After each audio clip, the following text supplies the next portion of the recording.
The massive halls of Galactic University buzzed with activity as students from 100 different worlds hurried to their classes. Among them walked Tom, his steady steps notably heavier than those of his classmates. As the only human in the advanced xenobiology program, he stood out not just for his appearance, but for the way he moved, deliberate and grounded, like someone used to fighting stronger gravity. The classroom door slid open with a soft hiss, and Tom found his usual seat at the back.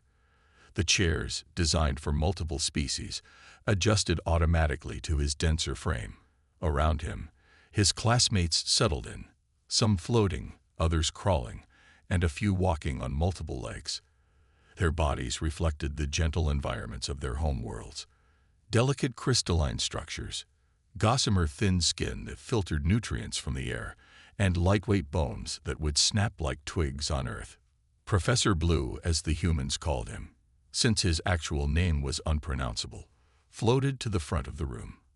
His translucent body pulsed with patterns of light, the equivalent of clearing his throat. Today, he announced, we begin our most ambitious project yet.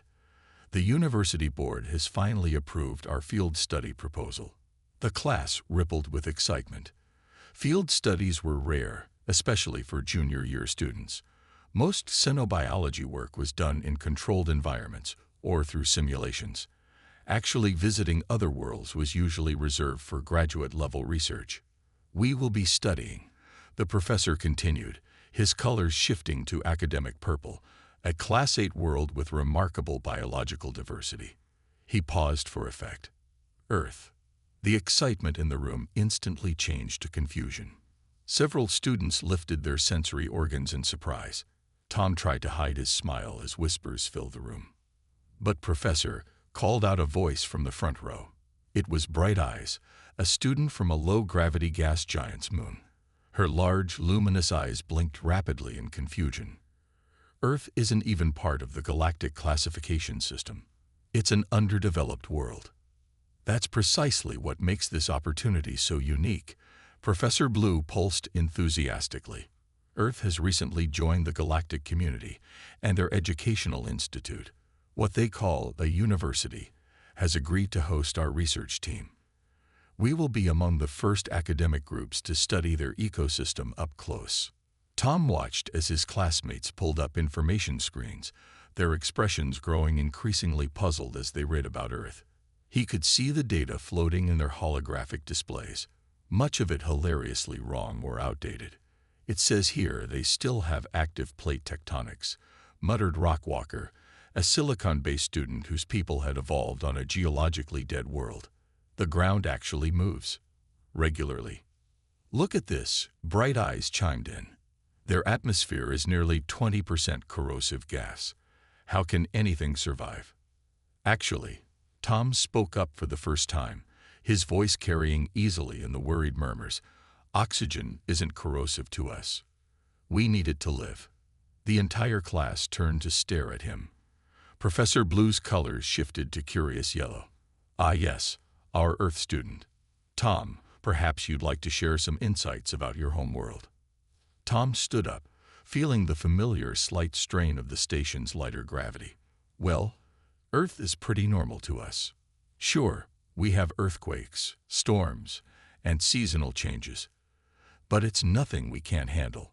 Most of us actually enjoy watching lightning storms or playing in the snow.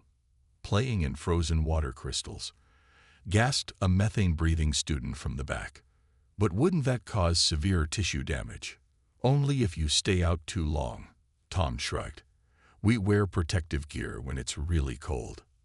Professor Blue's colors cycled through several shades of interest. This is exactly why this field study is so valuable.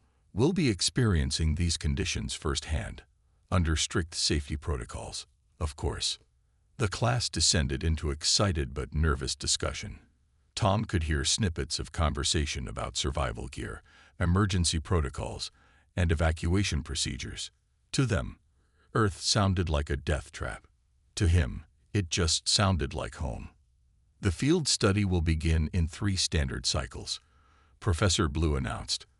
I suggest you all begin preparing immediately. This will be the most challenging and dangerous research project of your academic careers." Tom leaned back in his chair, already looking forward to showing his classmates around his home planet. He wondered what they would make of simple things like rain or wind, or the fact that humans kept predatory animals as pets.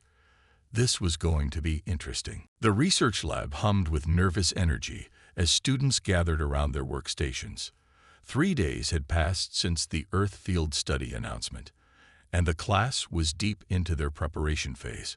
Bright eyes hovered over her display, her large eyes growing wider with each new piece of information she discovered. "Tom," she called out, her voice trembling slightly. "Is it true that your world experiences something called hurricanes, where the air itself moves fast enough to lift buildings?" Tom looked up from his own station, where he'd been helping Rock Walker understand the concept of rainfall. "Yeah, but those mainly happen in specific regions and seasons. We have pretty good warning systems now." "Warning systems?" Rock Walker's crystalline body vibrated in distress. "You mean you know these disasters are coming and still stay there?" The conversation caught Professor Blue's attention. His body shifted to a concerned shade of green as he floated over. "Perhaps we should review the safety protocols again. The protective suits have been specially designed for Earth's conditions." The professor pulled up a holographic display showing what looked to Tom like a walking tank. The suit was heavily reinforced, with multiple layers of radiation shielding, temperature control, and atmospheric filters. Tom tried not to laugh. It reminded him of the time his little sister had dressed up as a robot for Halloween. "Each suit," Professor Blue explained, "comes equipped with emergency beacons, personal force fields, and enough air supply for 3 standard days.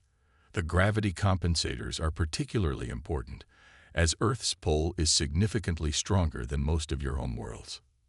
Mist Weaver, a gaseous student who normally existed as a swirling cloud, condensed anxiously. "I've been studying their weather patterns. They have frozen water that falls from the sky, liquid water that falls from the sky, and sometimes even rocks that fall from the sky. Those are just hailstones," Tom explained. "They're not very common, and they're usually pretty small." "Small," another student piped up, displaying an image of a hailstone the size of a grapefruit. "This can punch through metal roofs." The class erupted in concerned chatter. Professor Blue pulsed for attention, his colors shifting to authoritative purple. "Remember, we'll be visiting during what they call spring in a carefully selected location. New Zealand has been chosen for its relatively stable conditions." Tom watched as his classmates frantically updated their research notes. On the main screen, images flashed by: earthquakes splitting roads, lightning strikes igniting trees, floods washing away cars, and tornadoes lifting houses. He realized they were focusing on Earth's most extreme events rather than daily life. "Don't forget about the wildlife," Rock Walker added nervously. "They have organisms called bears that can tear through metal, and tiny creatures called mosquitoes that drill through skin to drink blood, and plants that can cause burning pain just by touching them." Bright eyes chimed in. "Even their plant life is aggressive." Professor Blue's colors swirled with academic interest. "This is exactly why Earth is such a fascinating subject for xenobiology. The extreme conditions have led to remarkable adaptations. Tom's species, for example, can survive radiation levels that would kill most sentient beings, and their ability to repair damage from their caustic oxygen atmosphere is unprecedented." Tom raised his hand. "Professor, I think we might be overcomplicating things. Most of Earth is pretty peaceful most of the time. My family lives in a quiet suburb where the most dangerous thing is probably getting stung by a bee." The entire class stared at him in horror. Venomous flying creatures in residential areas. Mist Weaver condensed so quickly, she nearly precipitated. "What we consider dangerous is very different from what humans consider dangerous," Professor Blue noted, his colors thoughtful. "Which is precisely why this field study will be so valuable. Now let's review the emergency evacuation procedures one more time." As the professor began explaining the multiple redundant safety systems, Tom pulled up an image of his backyard back home. The garden was in full bloom, birds were at the feeder, and his dog was napping in the sun. To him, it was a picture of perfect tranquility. To his classmates, he realized, it probably looked like a survival horror scenario. He wondered what they would make of the actual Earth when they finally arrived. At this rate, someone might faint at the sight of a butterfly. The university transport ship descended through Earth's atmosphere, its shields glowing from the heat of entry. Inside, the alien students huddled in their protective suits, sensor readings flooding their helmet displays with data about the increasingly hostile environment outside. Only Tom sat comfortably in regular clothes, looking out the window with a hint of homesickness in his eyes. Entering New Zealand airspace, the ship's AI announced, "Local time is 10:30 a.m. Current temperature is 21 degrees Celsius. Light breeze from the southwest. Partial cloud cover. The temperature has changed 3 times since we entered the atmosphere."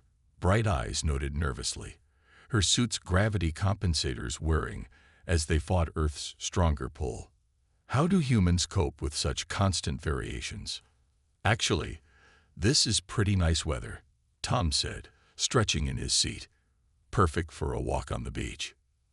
The ship touched down at a specially prepared landing zone near a university research station. Professor Blue's colors shifted to cautionary orange as he addressed the class. Remember your safety training. No one removes any part of their protective gear without explicit authorization. Maintain constant biomonitoring and stay within the designated safe zones. The ship's door opened with a soft hiss. The alien students collectively held their breath as Earth's air rushed in. Tom walked out first, taking a deep breath of the fresh spring air.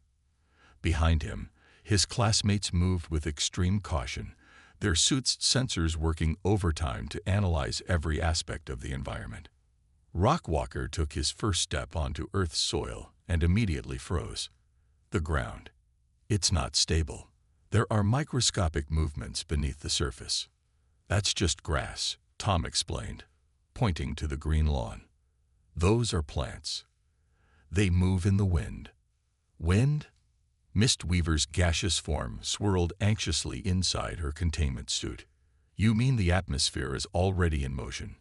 I thought we'd have to wait for a storm to see that.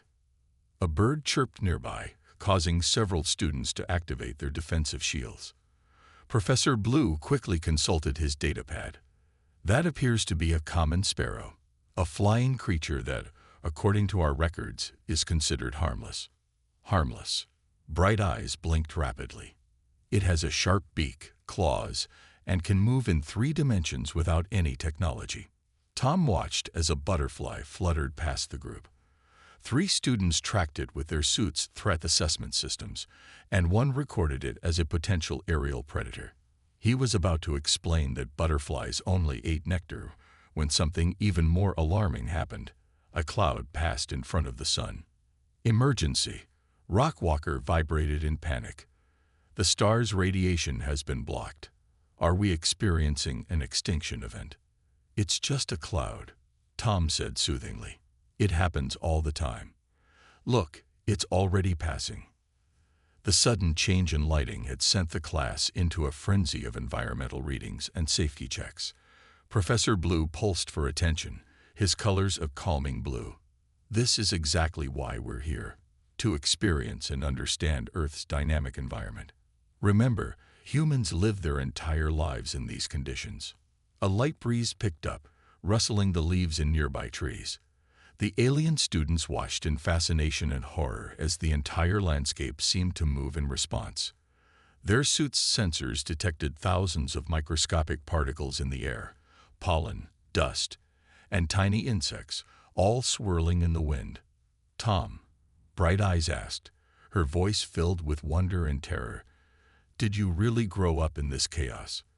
With unstable ground, radiation fluctuations, atmospheric movement, and wild creatures everywhere.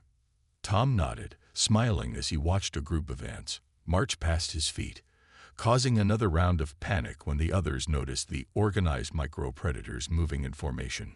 Wait until they see the ocean, he whispered to himself, imagining his classmates' reaction to waves, tides, and the concept of salt water that moved on its own. At least they had landed on a calm day. He wondered what they would make of the weather forecast that predicted rain for tomorrow. Professor Blue began organizing the group for their first data collection exercise, his colors cycling between excitement and caution. "Remember," he announced, "this is just the beginning. We have 2 full weeks to study this remarkable environment."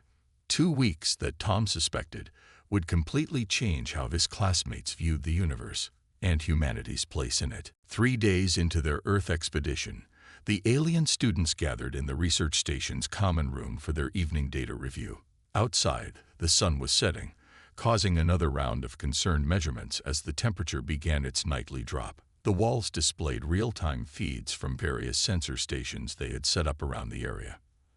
"I've been analyzing the local weather patterns," Bright Eyes announced, her protective suit now decorated with additional sensors. "This region has experienced 4 different temperatures, 3 wind speeds, and 2 cloud density patterns in just 1 planetary rotation." "That's nothing," Tom said, sipping from a cup of hot chocolate. "My hometown gets all 4 seasons in a single day sometimes. We joke about it." Rockwalker's crystalline form shimmered with distress. 4 seasons in 1 day. He pulled up his research notes. "You mean you can experience freezing precipitation, thermal extremes, atmospheric moisture variations, and solar intensity changes within hours?" "Pretty much," Tom shrugged. "You learn to carry a jacket just in case." Professor Blue, who had been monitoring global weather patterns, pulsed with academic excitement. Students observed these readings from other parts of the planet. He projected a holographic globe showing various weather systems. "This can't be right," Mistweaver condensed anxiously. "There are frozen regions and burning deserts existing at the same time. And humans live in both." "We live pretty much everywhere," Tom confirmed. "My cousin works at a research station in Antarctica, and my uncle runs a tour guide service in the Sahara Desert." The room fell silent as the aliens processed this information. Their suits' environmental systems hummed quietly, protecting them from Earth's hostile conditions, conditions that humans not only survived but thrived in. "Tom," Bright Eyes asked carefully, "what's the most extreme weather you've personally experienced?" Tom thought for a moment. "Well, there was this one time during summer camp when a tornado formed nearby. We had to take shelter in the basement. But the really exciting part was when the hail started right after. Some of the stones were big enough to dent cars." Several students backed away from him in horror. Professor Blue's colors shifted to a deep purple of astonishment. "You were in proximity to a violent atmospheric vortex. As a juvenile, for recreation." "Summer camp was awesome," Tom continued, warming to the subject. "We went hiking in the mountains, swam in the lake, learned to make fire by rubbing sticks together. Basic wilderness survival stuff, you know." "Wilderness survival." Rockwalker vibrated in shock. "Your young are trained to survive in uncontrolled environments." "Most kids go to camp," Tom explained. "It's fun. Though my sister's camp got evacuated once because of a forest fire, but they got to ride in helicopters, so the kids thought it was cool." Professor Blue quickly pulled up more data on his display. "I've been cross-referencing geological surveys. This New Zealand we're in is actually situated on the intersection of 2 tectonic plates. The ground beneath us is literally in constant motion." "Oh yeah, there's a lot of geothermal activity here," Tom nodded. "Hot springs, geysers, that sort of thing. Pretty mild compared to places like Iceland or Yellowstone."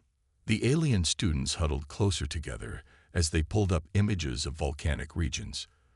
Their horror grew as they watched videos of geysers shooting boiling water into the air, mud pools bubbling with toxic gases, and ground literally cracking open to reveal molten rock.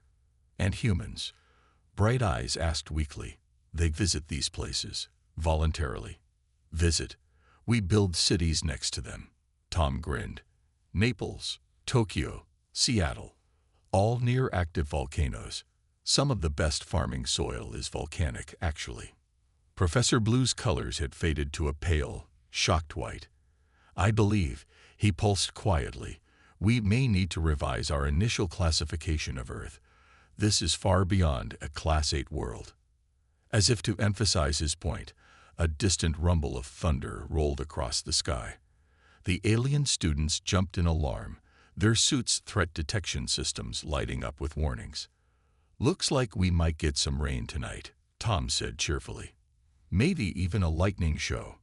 The word lightning sent his classmates into another panic, and Tom decided not to mention that humans sometimes chase storms for fun. Some revelations could wait for another day. 1 week into their Earth expedition, Professor Blue led the class on a field study of local plant life. Their protective suits gleamed in the morning sun as they followed a trail through what Tom called the light forest. Each student carried sampling equipment and emergency beacons, though Tom had only a small backpack with water and snacks. "Remember to monitor all vegetation for signs of defensive mechanisms," Professor Blue pulsed, his colors showing scientific excitement. "Earth plants have evolved numerous strategies to deter predation. Like these," Tom said, pointing to a patch of brambles. "Blackberry bushes have thorns to protect their fruit. But the berries are really good when they're ripe. You eat parts of plants that actively defend themselves."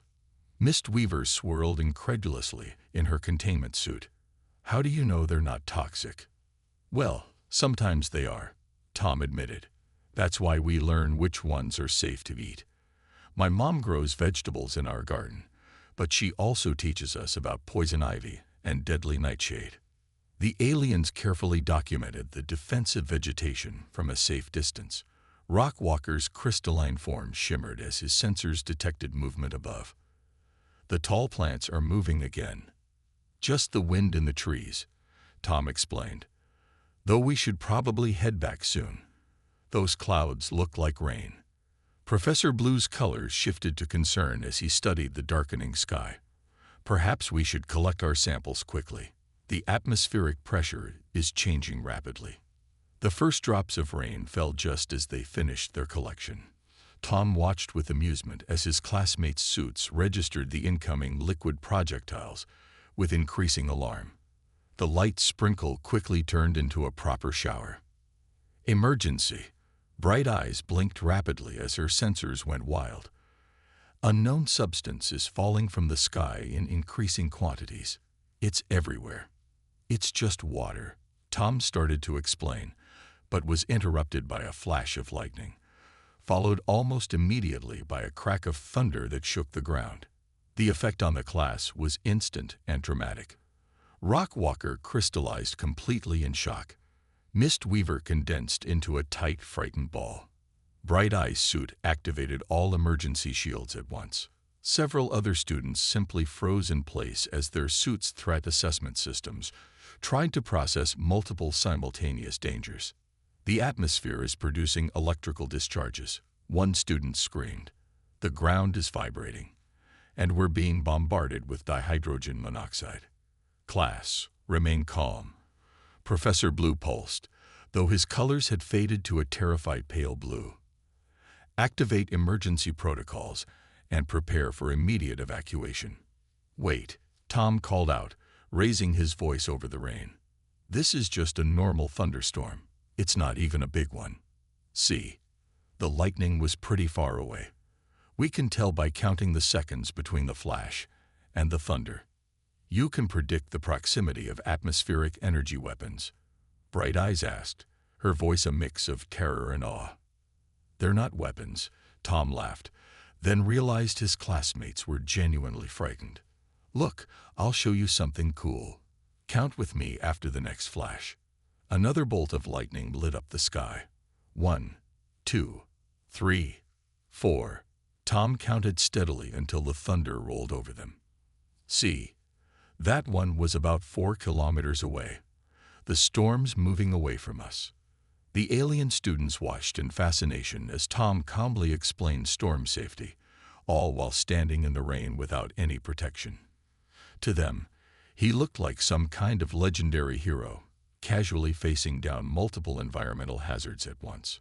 But the water falling from the sky. Rockwalker vibrated nervously.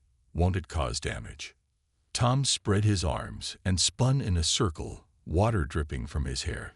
It's refreshing. Though we should get back inside soon. Not because of the rain, but because wet socks are uncomfortable. As they hurried back to the research station, Professor Blue's colors swirled with deep thought. This simple field trip had turned into a profound revelation about Earth and its inhabitants. Here was a species that not only survived regular electrical bombardment from the sky and periodic liquid precipitation, but had learned to measure, predict, and even enjoy these deadly phenomena. Just before they reached safety, Tom casually mentioned, "Wait until winter. That's when the water turns solid and falls from the sky instead. We make snowmen out of it." The entire class stopped dead in their tracks, their suits recording devices whirring as they tried to process this new horror. Frozen water, falling from the sky, that humans played with. Earth, they were beginning to realize, was far more terrifying than any of them had imagined. Back in the safety of the research station's main classroom, the alien students huddled together for their emergency review session. Yesterday's thunderstorm had prompted Professor Blue to accelerate their analysis of Earth's true nature. The walls displayed their combined research findings, each new revelation more shocking than the last. "Let's review what we've learned," Professor Blue pulsed, his colors shifting between academic purple and alarmed orange. Starting with the atmosphere. Bright Eyes activated her suit's data display. Earth's atmosphere is approximately 21% pure oxygen, a highly corrosive gas. The remaining mix includes various other gases, water vapor, and countless microscopic organisms floating freely. "Don't forget the spores and pollen," Mistweaver added, her gaseous form swirling anxiously. "Plants regularly release reproductive particles into the air. Humans just breathe these things. And they need to breathe the oxygen." Rockwalker vibrated in disbelief. "They literally require a corrosive gas to survive. Their bodies rust from the inside out, and they constantly repair the damage." Tom sat quietly, trying not to smile as his classmates discovered more about his homeworld. On the main screen, images flashed by. Hurricanes, tornadoes, blizzards, dust storms. "The weather patterns are even more extreme than our initial data suggested," Professor Blue noted. "Some regions of Earth experience all 4 seasonal changes within days.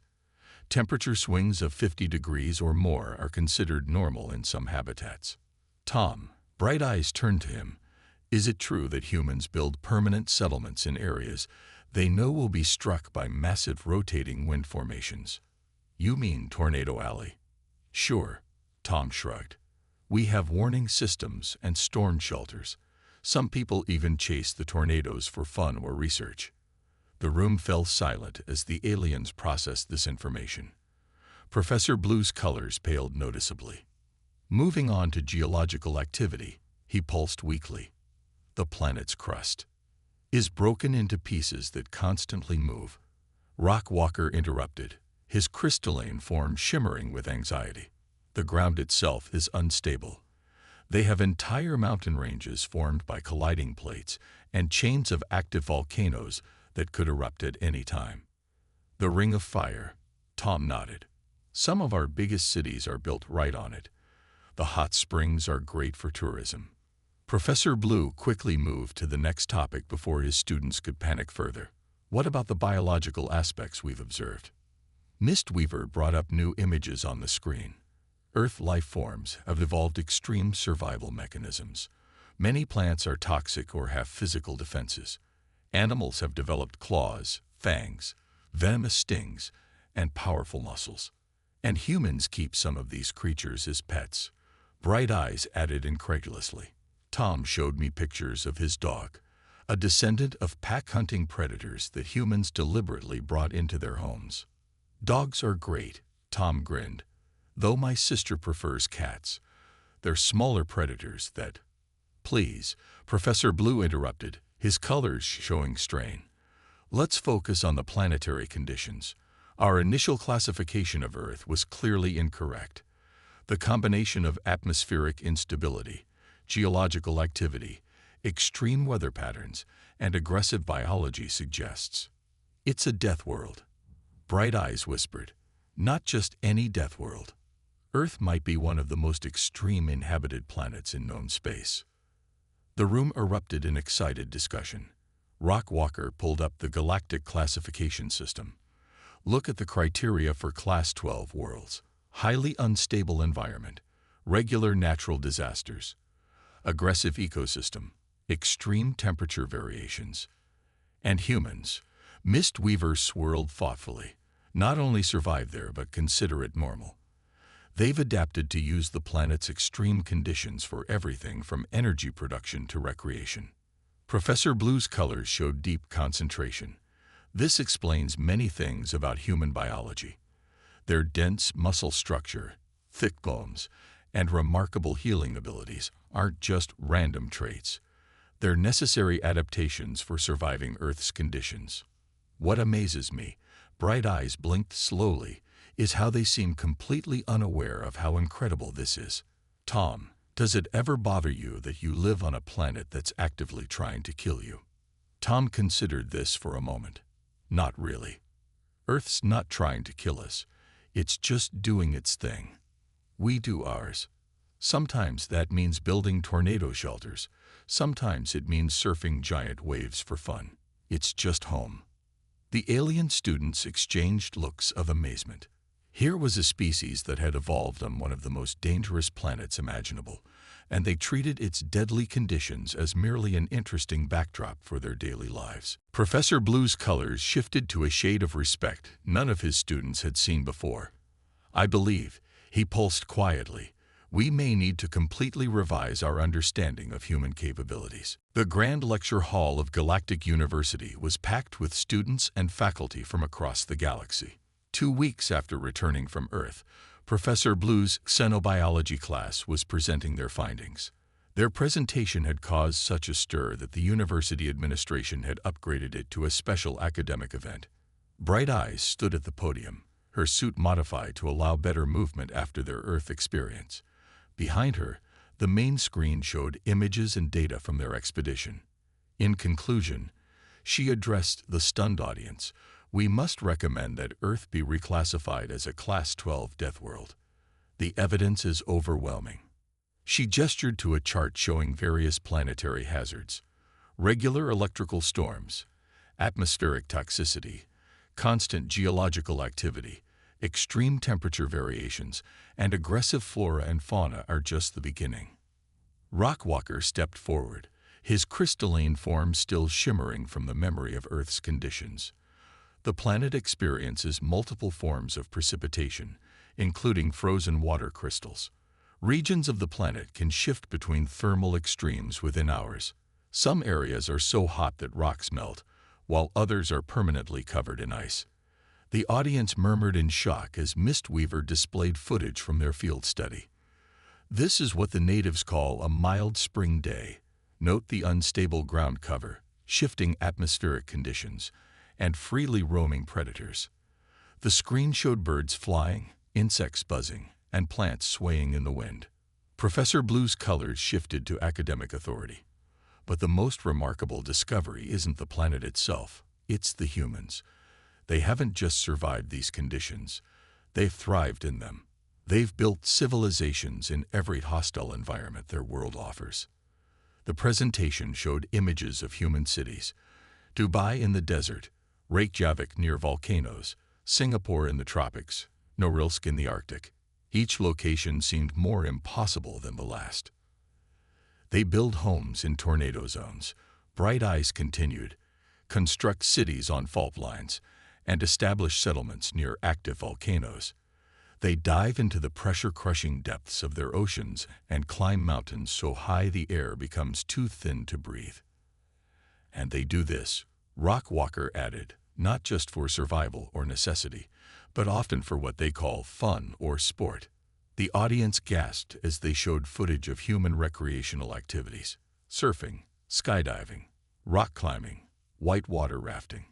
Each clip demonstrated humans deliberately seeking out and enjoying conditions that would be lethal to most galactic species.